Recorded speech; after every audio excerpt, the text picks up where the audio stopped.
Hello student, मैं Jitendra Kumar Jaiswal Chandrabhan Singh inter college इटबहरा गौर बस्ती द्वारा संचालित ऑनलाइन क्लास में आपका स्वागत करते हैं।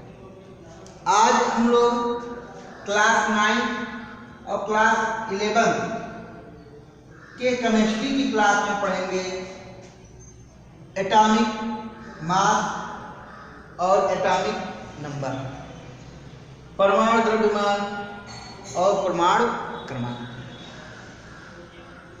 क्लास 11 के स्टूडेंट इसे 9th के क्लास में पढ़ चुके हैं, इसलिए अब उनके लिए ये रिवीजन क्लास होगा, जबकि 9th के बच्चे इसे पहली बार देख रहे हैं।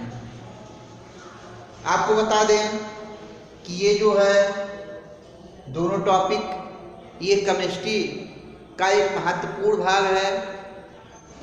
अतः जो 9th और 11th के बच्चे होंगे इस वीडियो को ध्यानपूर्वक देखेंगे। 9th के बच्चे क्योंकि पहली बार पढ़ रहे हैं इसलिए इस पे ज़्यादा बल देंगे, जबकि 11th के बच्चों का ये रिवीजन क्लास है, लेकिन दोनों बच्चों को नोट्स बनाना जरूरी है। तो शुरू कर देते हैं। परमाणु द्रव्यमान।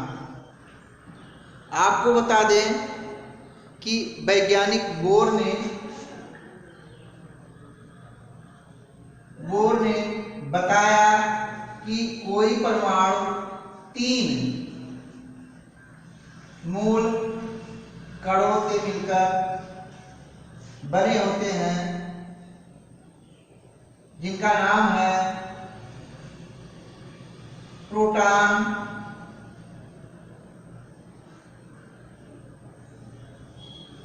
न्यूट्रॉन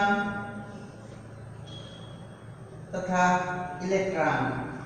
यानी मूल कणों के क्या नाम थे? प्रोटॉन, न्यूट्रॉन और इलेक्ट्रॉन। उन्होंने बताया कि परमाणु के 2 भाग होते हैं। पहला होता है नाभिक और दूसरा होता है उसके बाहर का चक्रीय क्षेत्र या चक्रीय भाग। ठीक है, आपको बता दें कि जो प्रोटॉन और न्यूट्रॉन होते हैं वो कहाँ होते हैं? नाभिक में होते हैं। यानी प्रोटॉन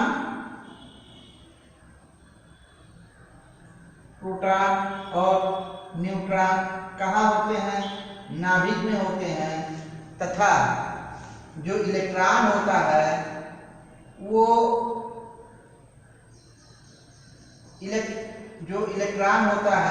वो नाभिक के चारों ओर चक्कर लगाता है। वो क्या करता है? नाभिक के चारों ओर चक्कर लगाता है। अब आपको बता दें कि जितने भी प्रोटॉन और न्यूट्रॉन नाभिक के अंदर होंगे उनका जो योग होगा वो परमाणु का परमाणु द्रव्यमान कहलाएगा।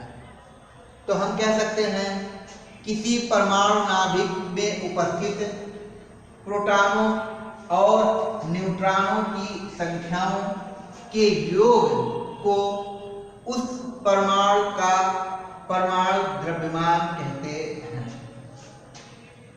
और आपको बता दें A बराबर जो है P + N, जहाँ A क्या है? एटॉमिक मास यानी परमाणु द्रव्यमान, P क्या है? प्रोटॉनों की संख्या, N क्या है? न्यूट्रॉनों की संख्या। आपको बता दें कि ये जो प्रोटॉनों और न्यूट्रॉनों की संख्या होती है उसे न्यूक्लियन भी कहा जाता है। क्या कहा जाता है? न्यूक्लियन कहा जाता है।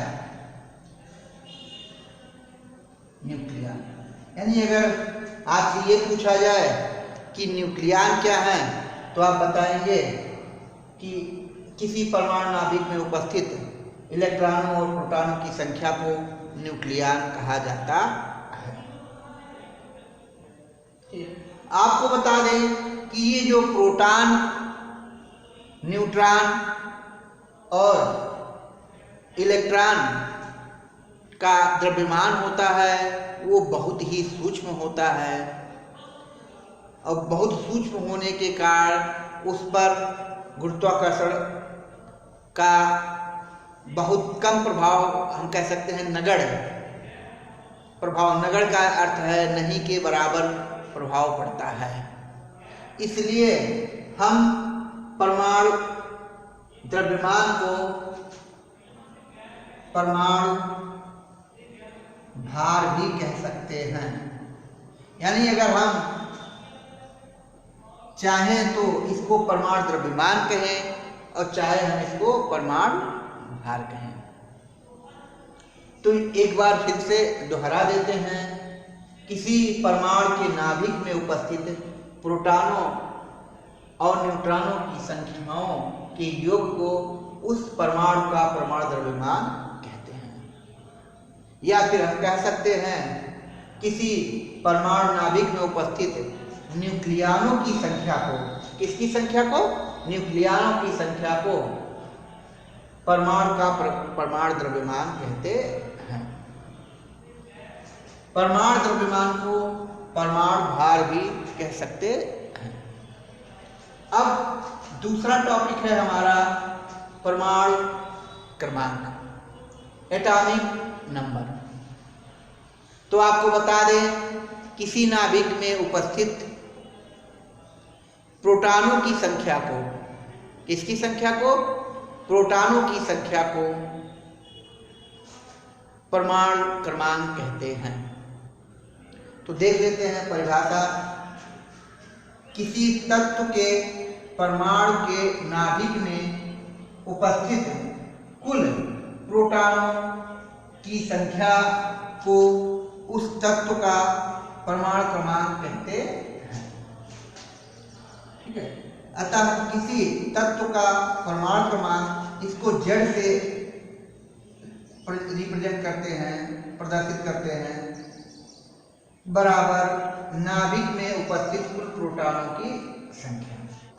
अब आपको बता दें कि कोई परमाणु उदासीन है तो उस परमाणु में जितना नाभिक के अंदर प्रोटॉन होंगे उतना ही नाभिक के बाहर इलेक्ट्रॉन होंगे।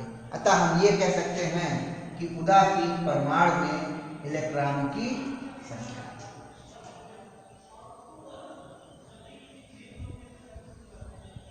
तो आशा करते हैं कि ये वीडियो आपको पसंद आया होगा। अगले वीडियो में हम लोग परमाणु द्रव्यमान और परमाणु क्रमांक से संबंधित आंकिक प्रश्नों को